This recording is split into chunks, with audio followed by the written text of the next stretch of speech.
Assalamu alaikum everyone. Yasmin Mogahed here. أعوذ بالله من الشيطان الرجيم بسم الله الرحمن الرحيم والصلاة والسلام على رسول الله وعلى آله وصحبه أجمعين رب اشرح لي صدري ويسر لي أمري واحلل عقدة من لساني يفقه قولي. Thank you for joining. This is our second session in a series in which we're covering the themes that I'll be talking about in my upcoming class called Transformed. So I want to give you kind of just like a little bit of an overview, and then we'll go into the topic of today's.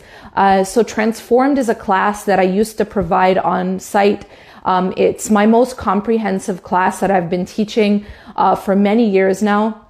And what I cover in this class is I talk about a lot of kind of topics that have to do with how we can start to change our lives, but not like just small changes, but really, really improve and develop and change the things that we want to see, change in our lives. And so the concept of this class Transformed is that it really basically revolves around this ayah in the Quran where Allah subhanahu wa ta'ala says, "Inna Allah la yughayyiru ma biqawmin hatta yughayyiru ma bi anfusihim."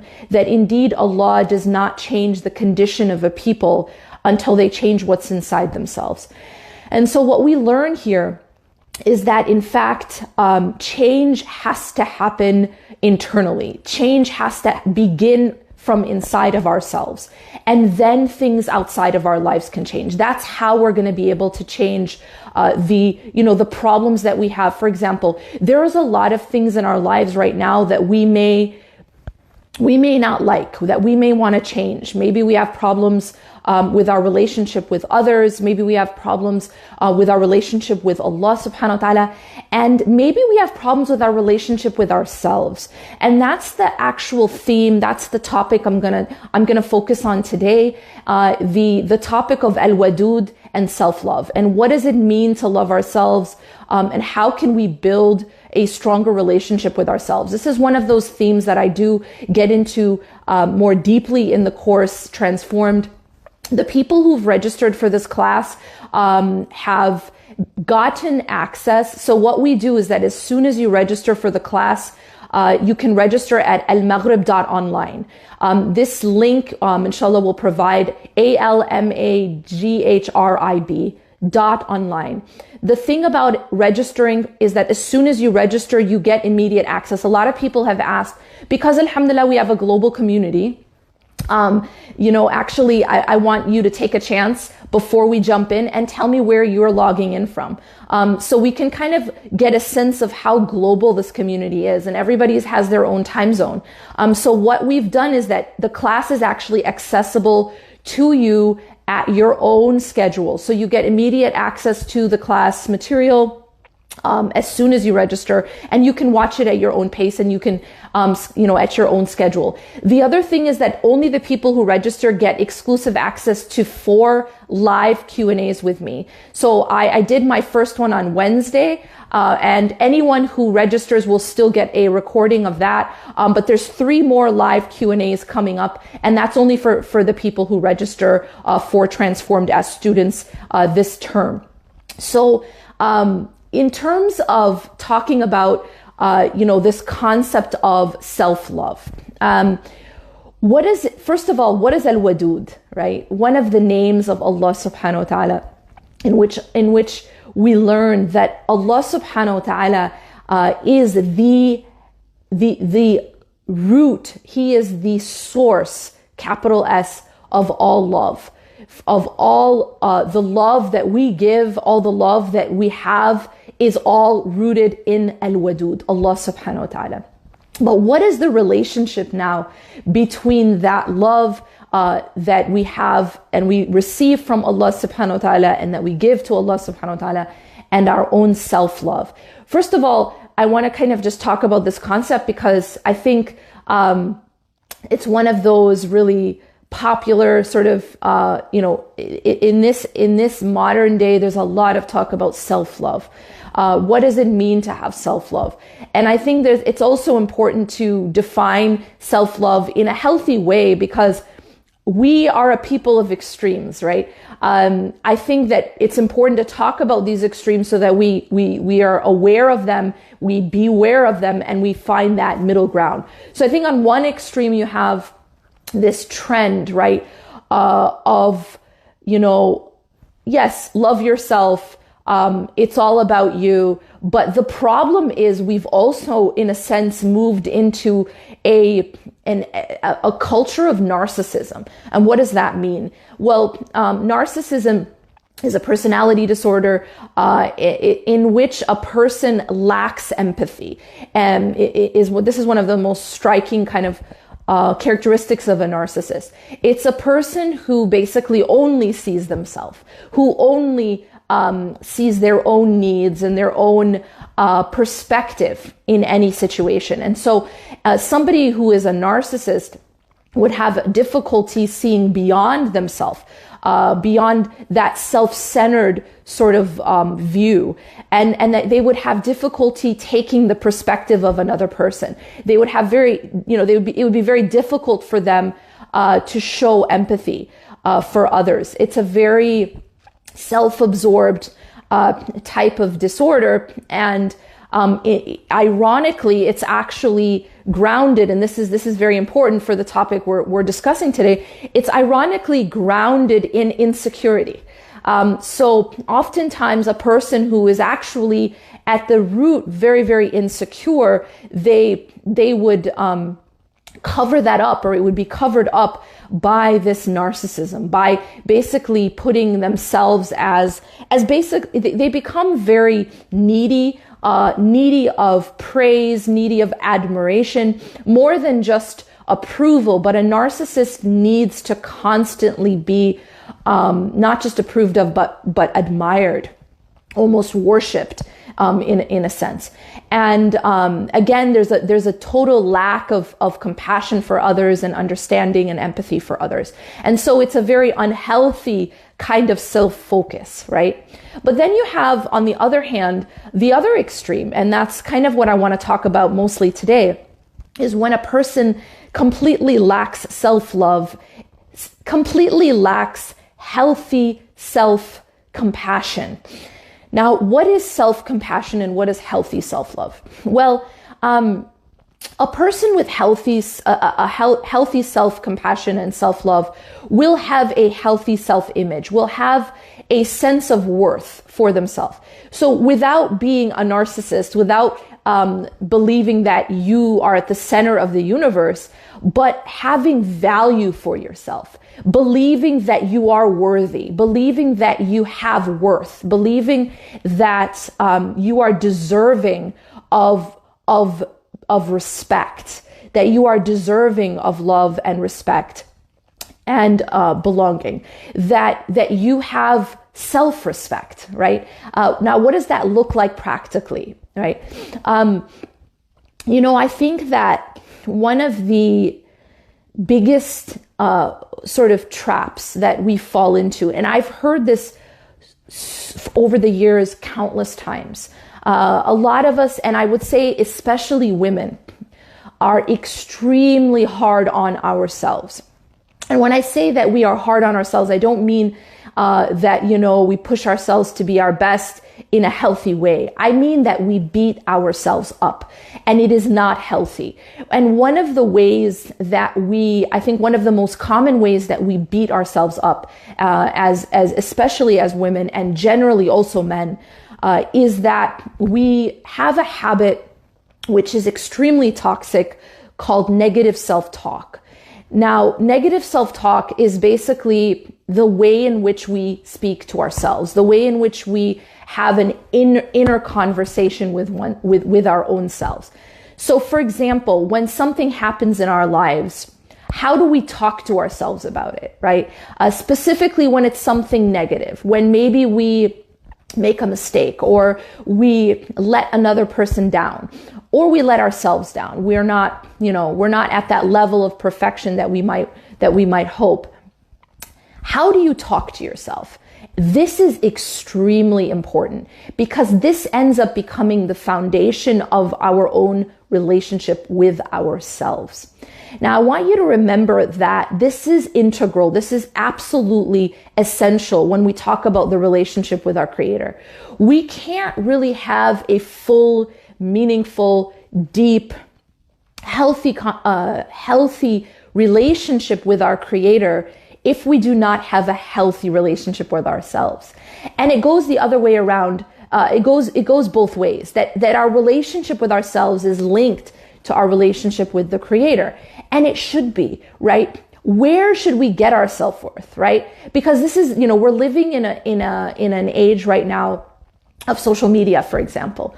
Now, in the age of social media, in the Instagram world and the Facebook world and the TikTok/Snapchat world that we live in, what's happened now, especially for the younger generation, is that so much of our self-worth is now being linked to what other people say about us, what other people think about us, specifically online, right? And that's why they're finding studies right now that the level of depression, the level of anxiety, even eating disorders, suicidality, that all of these things are actually increasing. And they found that there is a link between social media usage and the increase in these things, and the increase in loneliness, depression, anxiety. And so what's happening here, why is that happening? I mean, we're not using social media just to go, find out about, a hadith or to just maybe find out what our friends are doing. But we're using social media for a much deeper reason. And a lot of it has to do with our own self-worth, that we're linking our self-worth to what other people are saying about us and the approval of others. And that becomes extremely dangerous. Because, as you know, the people will love you one day and they'll hate you the next, right? People will approve of you 1 minute and they'll disapprove of you the next minute. We cannot link our self-worth to what other people feel about us or what other people say about us or what other people think about us. This is a very unstable foundation for our own worth. And when a person becomes the definition of their worth is linked to what other people are saying or how other people view them, that person becomes extremely insecure and their self-worth is unstable. And so our self-worth has to be linked to something that is stable and something that does not, something that doesn't run out, right? I mean, a person can only give you so much praise, right? A person is limited. People are limited. A person, people, the creation can only give you so much approval, right? What if they're tired? What if they're in a bad mood, right? Sometimes we get headaches, right? Sometimes we ourselves are empty and it becomes difficult to fill another. When you look at a person who is extremely needy or who is dependent upon another person for their own inner fill. When you become dependent on another, so for example, someone who's dependent on their spouse to make them feel okay, or who is dependent sometimes on their own children. This is a very unhealthy type of attachment and sometimes narcissism, where they need their children to make them feel important. They need their children to make them feel that they're okay. Or maybe it's their social circle, or maybe it's their online community. Now, when you have that as your source of your own self-worth and your own to fill your void internally, well, what happens when that individual, your spouse or your child, is busy or isn't in a good mood or is feeling empty themselves? What happens when the online community turns on you, right? What happens when there's a scandal and everyone who loved you yesterday hates you today? That's the reality of the online world. That's the reality of human beings, is that human beings are not stable. Human beings are limited. Human beings do not have an infinite capacity to give, right? We are limited as human beings. Yes, we can give love, right? We can give love to our children. We can give love to our parents, our spouse, to our friends, to our family, but we are limited. We, as human beings, are not al-wadud. We are not the infinite source of love. Only Allah subhanahu wa ta'ala can be an infinite source of love and support. So it's very essential that we root our self-worth in something that is infinite, in something that is stable, something that doesn't just is not fickle, right? Does not just turn on us when they're having a bad day. And so it's very, very essential that the foundation of our self-worth is in something stable and something infinite. And that is only God. That is only Allah subhanahu wa ta'ala and Al-Wadud. And these are the concepts. You know, I mentioned before in my previous session that one of the things I'm trying to do in my class, Transformed, it's called Transformed Principles of Spiritual Development. And the reason it's called Principles of Spiritual Development is that I try very hard to make these concepts practical, right?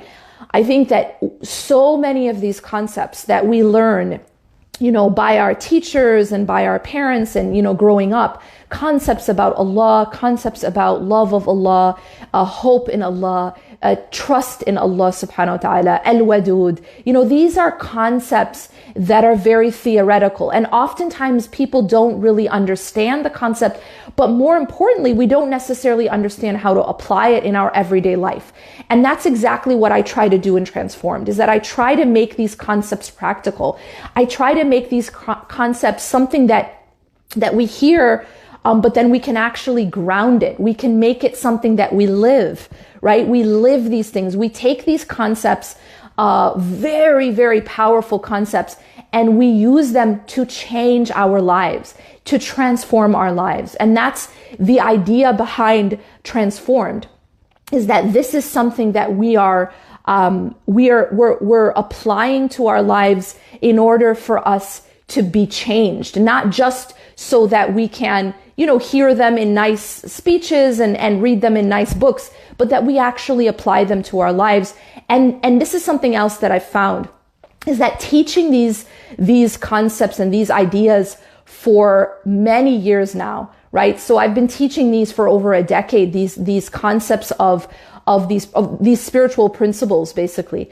And one thing that I have found is that these are transformative. They are revolutionary in the sense that once they stop being just ideas out here, or things that we discuss in khutbahs, but once they actually become something tangible and real that we do, they actually absolutely transform people's lives, and they transform people's psyche as well. And this is something that I also like to talk about, and I get into quite deeply in the class, is that is the relationship between our spirituality and our psychology, right? The relationship between how we interact, how we relate to Allah, how we relate to our Creator, and how that affects the way in which we relate to people, and the way in which we relate to our world, and the way in which we relate to ourselves.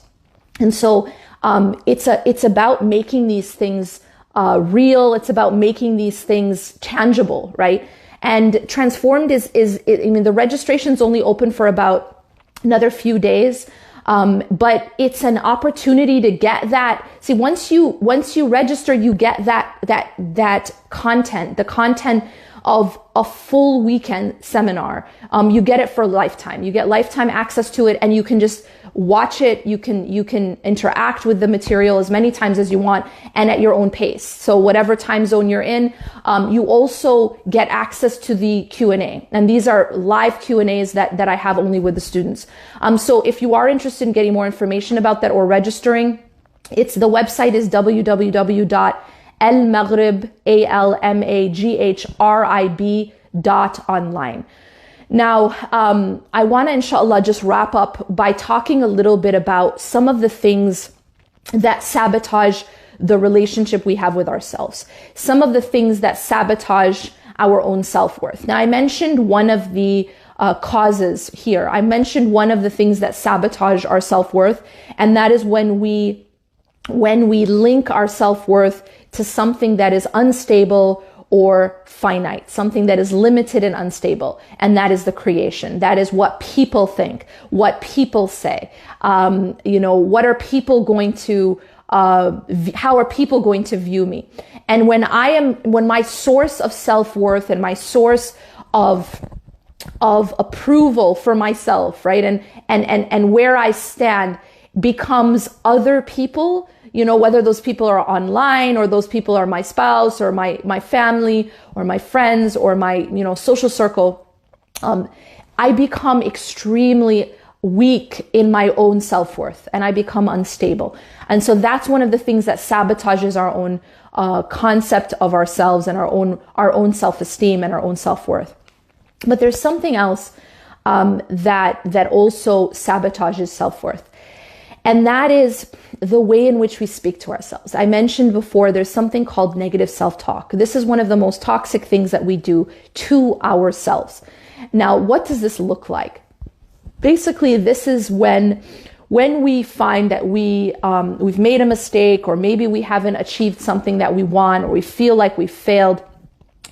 And instead of having compassion for ourselves, so take, for example, if a friend of yours, a spouse, a sister, a brother, a child came to you and said, I made a mistake. I failed at this thing, right? I didn't get this right. Imagine how you would speak to that individual. Well, hopefully you would not tell them things like, you're such a failure. You're never actually going to get this right. You're always going to be a failure, and you'll never, ever be successful. And you know what? You're ugly and you're fat also. Like, can you imagine if you talk to someone like that, right? Now, what am I getting at? What I'm getting at here is that this is similar to how some people speak to themselves, right? When we feel like we've done something wrong or we feel like we failed, how do we speak to ourselves? Do we talk to ourselves like this? Do we say, you're never going to get this right. You're always failing. You're always messing up. You're so stupid. You're so stupid, or I'm so stupid, or I'll never succeed. I'm such a failure. That type of self-talk is absolute poison. It is absolutely toxic. And it is destroying ourselves from the inside. It is destroying our own relationship with ourselves. Imagine if we talk that way to our spouse or to our best friend or to our child. It would destroy that relationship. And that's exactly what's happening internally with our own relationship with ourselves. And so we have to be conscious of this, and we have to be aware that the way we speak to ourselves is extremely important in terms of how strong our own worth will be. And if you can imagine every time we make a mistake that we go and we take out a whip and we start whipping ourselves. Many people are so much harder on themselves even than others are on them. Or sometimes what happens is that we may have had a critical parent in our upbringing, or a critical teacher. And then what happens is we internalize that critic. So we internalize the voice of our parent, or of that individual. Maybe it was a critical spouse. Some people spend years, sometimes decades, in abusive marriages, in marriages where there is verbal abuse, where there is emotional or physical abuse. And then what happens is, unfortunately, is that hearing that type of verbal, that verbal abuse for so long, not only does it damage a person's worth, but that person sometimes starts to internalize that voice, and they start to do it to themselves. They start to think that way of themselves. I've heard of women who used to have a healthy self-image, who used to have very, strong self-worth. And after being in a toxic marriage, after being in an abusive or verbally and emotionally abusive, maybe also physically abusive relationship for so long, it completely destroyed their self-worth. They started to believe those things that they were being told, and they started to internalize it, so that they were actually saying those things to themselves. We have to break this.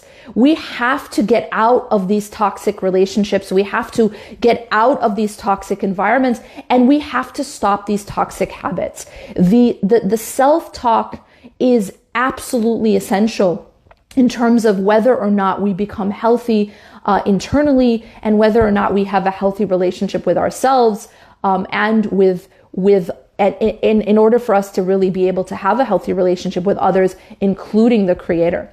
So these are some of the themes that I will talk about more deeply. I'm able to take questions, much more deeply in the class, as we have much more time. We have full hours. We have 4 sessions that I do of live Q&A. With the students who register. You get access to all of this content as soon as you register, and you get lifetime access to it. You can see it. You can sort of interact with that content immediately and at your own pace and at your own schedule.